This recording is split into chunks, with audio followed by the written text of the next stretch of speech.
My sister announced at Thanksgiving, "Mom and Dad are signing the house to me. You get nothing." Everyone cheered. I smiled and said, "Dad, should I tell them, or will you?" His fork dropped. My sister screamed, "Tell us what?" The dining room went silent the second I said it. 20 people, forks frozen midair, wine glasses suspended, my mother's hand trembling on the stem of her Cabernet like she'd forgotten how to put it down. "Tell them about the mortgage," I said quietly. Dad's face drained of color so fast I thought he might pass out. "Michael, not now. The second mortgage you took out 3 years ago? The one you've been hiding from everyone? The one that means you're 6 months from foreclosure?" My sister Jessica lunged across the table, her chair screeching against the hardwood. "You're lying. You're a fucking liar." "Am I?" I pulled the manila folder from my messenger bag, slowly, deliberately, let everyone watch. I spread the papers across the turkey platter, right through the mashed potatoes and congealed gravy. Bank statements, foreclosure notices, loan documents with my parents' signatures. Or did none of you ever wonder why they suddenly needed Jessica to move back in? Why they've been so eager to gift her the house? My Aunt Karen grabbed the nearest document. Her manicured nails, the ones she'd just been using to gesture about her Mediterranean cruise, started shaking as her eyes scanned the numbers. "They can't afford it anymore," I continued, my voice steady, even though my heart was jackhammering against my ribs. "They thought if they signed it over to Jessica, she'd take over the payments without realizing what she was signing. $4,300 a month, Jess, due on the 1st, every month, for the next 27 years. Jessica's fiancé, Brad, stood up so fast, his chair toppled backward. "Wait, what? $4,000 a month? Sit down, Brad," Jessica hissed. "No, seriously, $4,000 a month? You told me the house was paid off. You said we'd live here rent-free while we save for the wedding." "It will be free," Jessica stammered, her eyes darting between Brad and our parents. "Right, Dad? You're giving it to me free and clear? That's what you said, free and clear." Dad couldn't look at her. He stared at his plate like the answer might be hidden under the slice of turkey he'd barely touched. My chest felt tight, watching this, like someone had wrapped steel cables around my lungs and was cranking them tighter with every breath. But I'd come too far to stop now. I'd driven 3 hours for this moment, practiced what I'd say in the car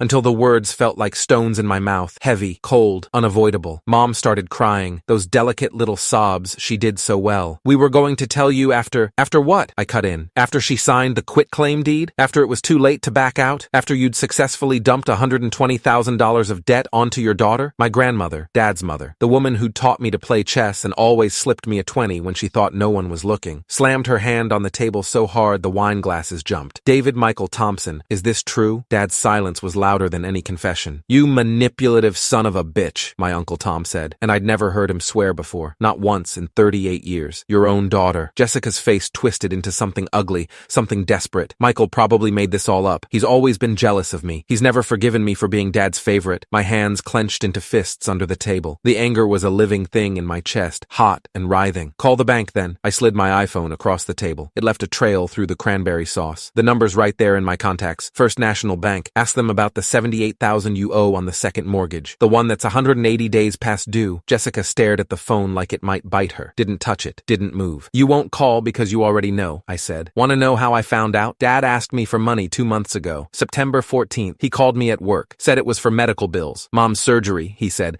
I told him I'd pay the hospital directly. That's when everything fell apart. That's when he confessed." "You should have helped him," Jessica shrieked, her voice cracking. "Instead, you're humiliating us in front of everyone. In front of Grandma, in front of Brad's parents." I offered to help. I offered to pay off $15,000 toward the mortgage. You know what Dad said? I looked around the table. Everyone was listening now. Aunt Karen had her phone out, probably already texting the family group chat. My cousin Rachel was recording on her phone, holding it low like I wouldn't notice. Uncle Tom had gone completely still, the way he did when he was furious. Brad's parents looked like they wanted to sink through the floor. "He said you deserved the house more because you stayed close, because you visit every Sunday, because you're the good daughter, the one who didn't abandon the family by moving to Chicago for a stupid job." My aunt's face went hard as granite. "So you were going to trick her into financial ruin? Your own child?" "We thought she'd figure it out eventually," Mom whispered, dabbing at her eyes with her napkin. The cloth came away streaked with mascara. "Before or after she signed?" my cousin Rachel asked. She was in law school. She knew exactly what she was asking. Brad grabbed his coat from the back of his chair. "I'm done. Jessica, I'm not marrying into this circus. I'm not signing up for a lifetime of debt and lies." "Brad, wait, please!" Jessica chased him toward the front door, her heels clicking frantically on the hardwood. I heard her pleading, crying, begging. The slam of the door echoed through the entire house. My throat burned. My eyes stung, but I stayed quiet. Let the silence do the work. Let them all sit with what they'd just learned. Jessica came back 30 seconds later, mascara running down her cheeks in black rivers, her lipstick smeared where she'd tried to kiss Brad before he left. snapped. You did this, she said, her voice hoarse. You ruined everything. My engagement, Thanksgiving, my entire life. You couldn't just let me be happy. I saved you, I said quietly. You're welcome. We needed you, Dad said weakly, finally looking up. His eyes were bloodshot, both of you. As a family, we could have. You used us, I interrupted. There's a difference between needing help and setting a trap. I stood up. My legs felt shaky, but I didn't let it show. My grandmother touched my arm, her grip surprisingly strong for 82. How much do they really owe? Total? $78,000 on the second mortgage, another $42,000 on the first. That's if they pay it all off today. If it goes to foreclosure, they'll owe more. Fees, legal costs, penalties. Jesus Christ, Uncle Tom muttered. 120 grand. Jessica collapsed back into her chair, staring at the papers like they were written in a foreign language. I don't have that kind of money. I make $40,000 a year at the dental office. Brad makes 50. We were barely going to afford the wedding. Nobody has that kind of money just lying around, I said. That's the whole point. They were going to drown you. Mom sobbed harder, her whole body shaking. We're going to lose everything. The house, our retirement, everything. You already lost it, my grandmother said, her voice colder than I'd ever heard it. The moment you decided to deceive your own children instead of asking for help honestly, the table erupted. Aunt Karen yelling at Dad about responsibility and trust. Uncle Tom demanding to see the full mortgage documents, all the paperwork, everything. My cousins taking photos of the papers with their phones, zooming in on the account numbers and due dates. Jessica crying into her hands, her shoulders heaving. Brad's car starting outside, the engine revving hard before the tires screeched,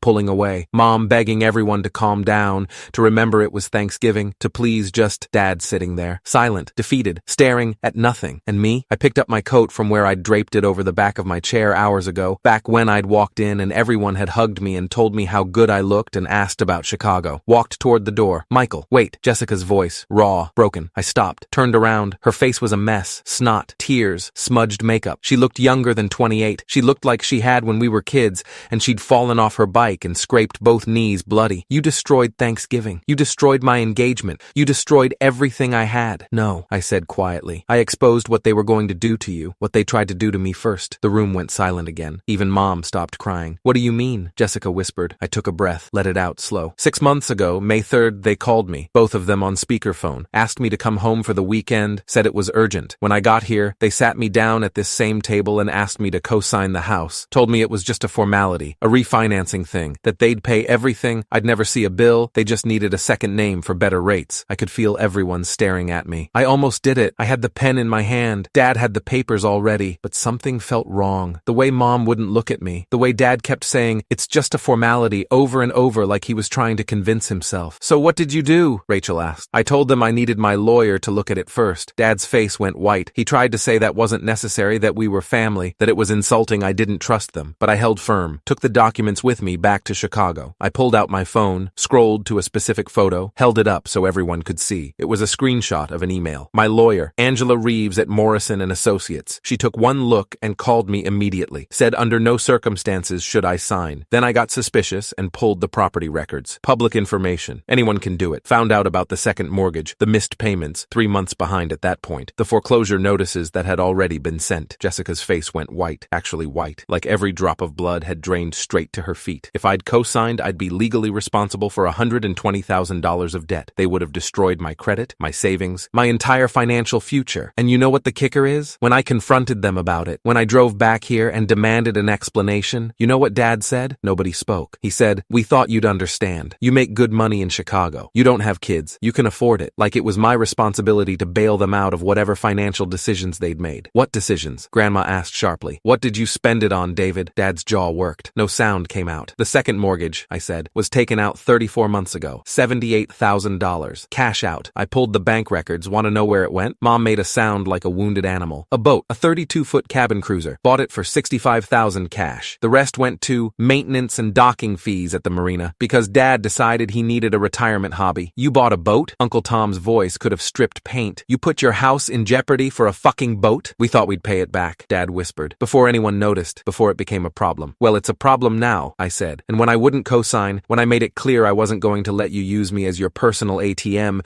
you moved on to plan B. Jessica, my sister's face crumpled. They said they wanted me close, that they were getting older, that the house was too big for just the two of them, that if I moved home, they'd help with the wedding, I could save money, it would be like old times. And you believed them because why wouldn't you? I said, and I meant it. They're our parents. We're supposed to trust them. This is insane, Brad's mother said from the corner. I'd forgotten she was was even there. You were going to saddle my son with this debt without telling him? Brad didn't need to know, Mom said defensively. The house would be in Jessica's name only. They're getting married. Brad's dad stood up. Do you understand how marital debt works? Do you understand what you were about to do to our family? The yelling started again, louder this time. My uncle demanding Dad sell the boat immediately. My aunt saying that wouldn't be enough. They needed to sell the house, downsize, declare bankruptcy if necessary. Rachel pulling up foreclosure law on her phone, reading out loud about timelines and legal options. Grandma sitting there, stone-faced, looking at her son like she didn't recognize him. Jessica just sat there, staring at nothing. I walked over to her, crouched down next to her chair. I know you hate me right now, I said quietly, just for her. But in 6 months, maybe a year, you're going to realize I just saved your life. Brad too, probably. You were about to sign away your future for a lie. She looked at me. Her eyes were empty. How long have you known about them trying to trap you? 2 months. Dad called me September 14th asking for money. Said it was for medical bills. When I said I'd pay the hospital directly, he broke down. Told me everything. The debt, the foreclosure timeline, the plan to give you the house. He actually asked me to keep quiet about it. Said if I really loved the family, I'd let them handle it their way. Why didn't you tell me right away? I tried. 3 times. Called you, texted, even drove down one weekend. You were always with Mom and Dad or busy, or you'd say, not now, I'm planning the wedding. They made sure I could never get you alone. She looked at the papers spread across the table. Is it really that bad? It's worse. I didn't mention the credit card debt, another $18,000 across 4 cards, or the personal loan from Dad's brother in Florida, 12 grand, or the, stop, she whispered. Just stop. I stood up. My knees cracked. I felt 1,000 years old. For what it's worth, I said, I really am sorry about Brad, but better to find out now than after you're married and legally tied to all of this. He's not coming back, she said dully. I know he's not. His parents have been pushing him to reconsider the engagement for months. They think I'm beneath him. This just gave him the excuse he needed. Then he's an idiot and you deserve better. She laughed. It sounded like breaking glass. Do I? I was about to let them trap me. I was so desperate to feel special, to feel chosen, that I didn't ask any questions. You're smarter than me. You always have been. That's not— Yes, it is, she said firmly. And we both know it. I made it to the front hallway before my grandmother caught up with me. For someone who complained about her hip, she moved pretty fast when she wanted to. You did the right thing, she said. Doesn't feel like it. It never does. But sometimes love looks like a wrecking ball. Sometimes you have to destroy the lie before you can build something true. I nodded. Didn't trust my voice. I'm calling my financial advisor tomorrow, she continued. I have some money set aside. Not enough to save the house, but enough to help them find an apartment. Somewhere small, manageable. They're going to have to learn to live within their means. Thank you. Don't thank me. I'm furious with them, but they're still my son and daughter-in-law, and I won't let them be homeless. She paused. What about you? Are you really okay? I will be. Your father will never forgive you for this. I know. Your mother will try to make you the villain. She'll tell everyone you humiliated them on purpose, that you enjoyed it. I know that too. She hugged me, hard. She smelled like lavender and peppermint, the same as always. You're a good man, Michael. Better than they deserve. Don't let them make you forget that. I left through the front door, didn't look back. The texts started before I even got to my car. Jessica, I hate you. Then, but thank you. Then, I don't know what to feel. Then, Brad blocked me. I didn't respond. Anything I said would be wrong. My phone rang. Unknown number. I answered anyway. Is this Michael Thompson? A woman's voice. Professional. Crisp. Yes? This is Detective Sarah Vance with the Cook County Fraud Division. We received a tip about a potential mortgage fraud scheme involving your parents and sister. Do you have a few minutes to talk? My stomach dropped.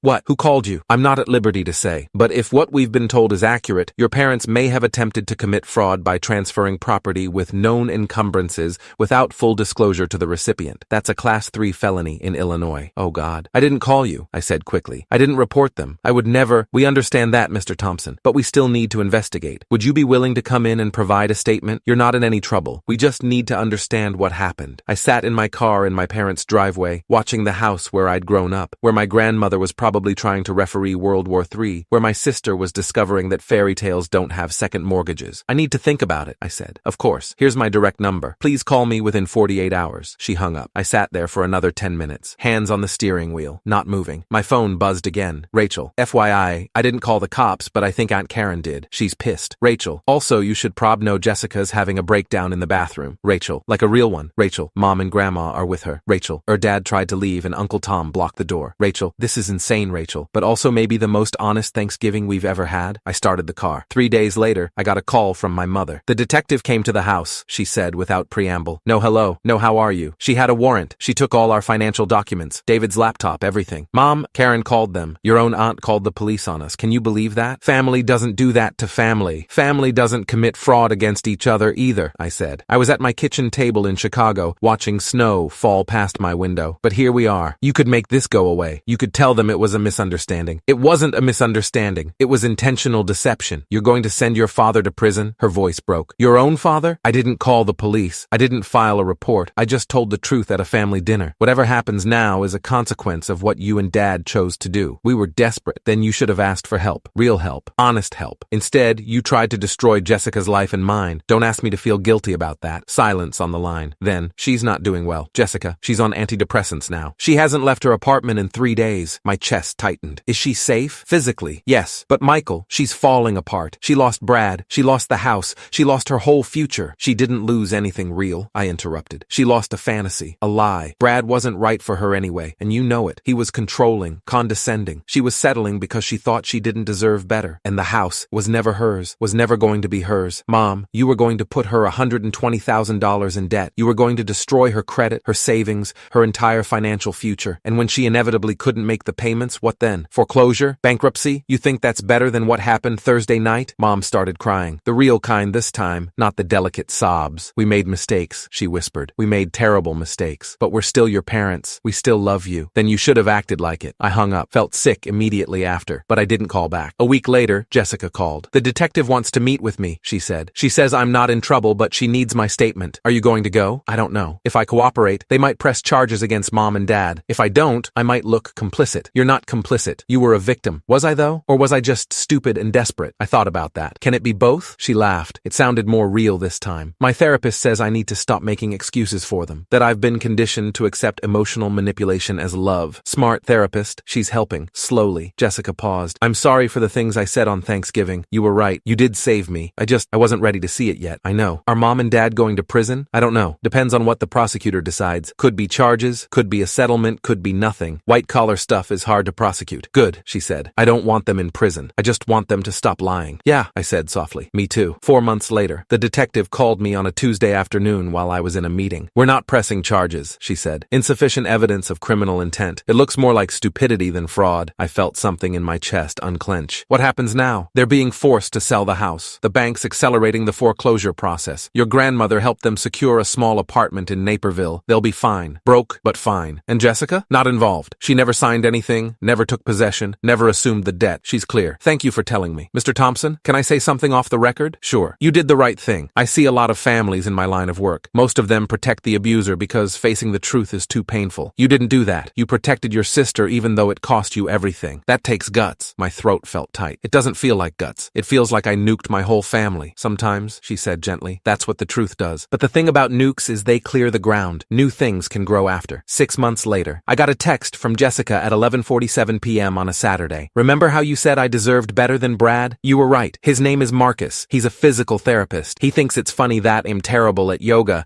and he knows about Thanksgiving. I told him everything on the second date. He didn't run. I think you'd like him. I smiled at my phone in my dark bedroom. Send me a picture, she did. A selfie of her and a guy with a warm smile and kind eyes. They were at a restaurant. She looked happy. Really happy. Not the desperate, performative happy she'd done with Brad. Real joy. He's got a good face. I texted back. Bring him for Christmas? We're doing Christmas? I'm doing Christmas with you, I replied. And Grandma. And whoever else wants to show up. New traditions. Mom and Dad? I thought about that. If they want to come, they can. But no more lies. No more schemes. No more family means you owe us. Just honest, small, real deal, she wrote. Then, I love you. I should say that more. Love you too, I typed. Even when you hate me. Especially when I hate you. That's when you deserve it most. I fell asleep smiling.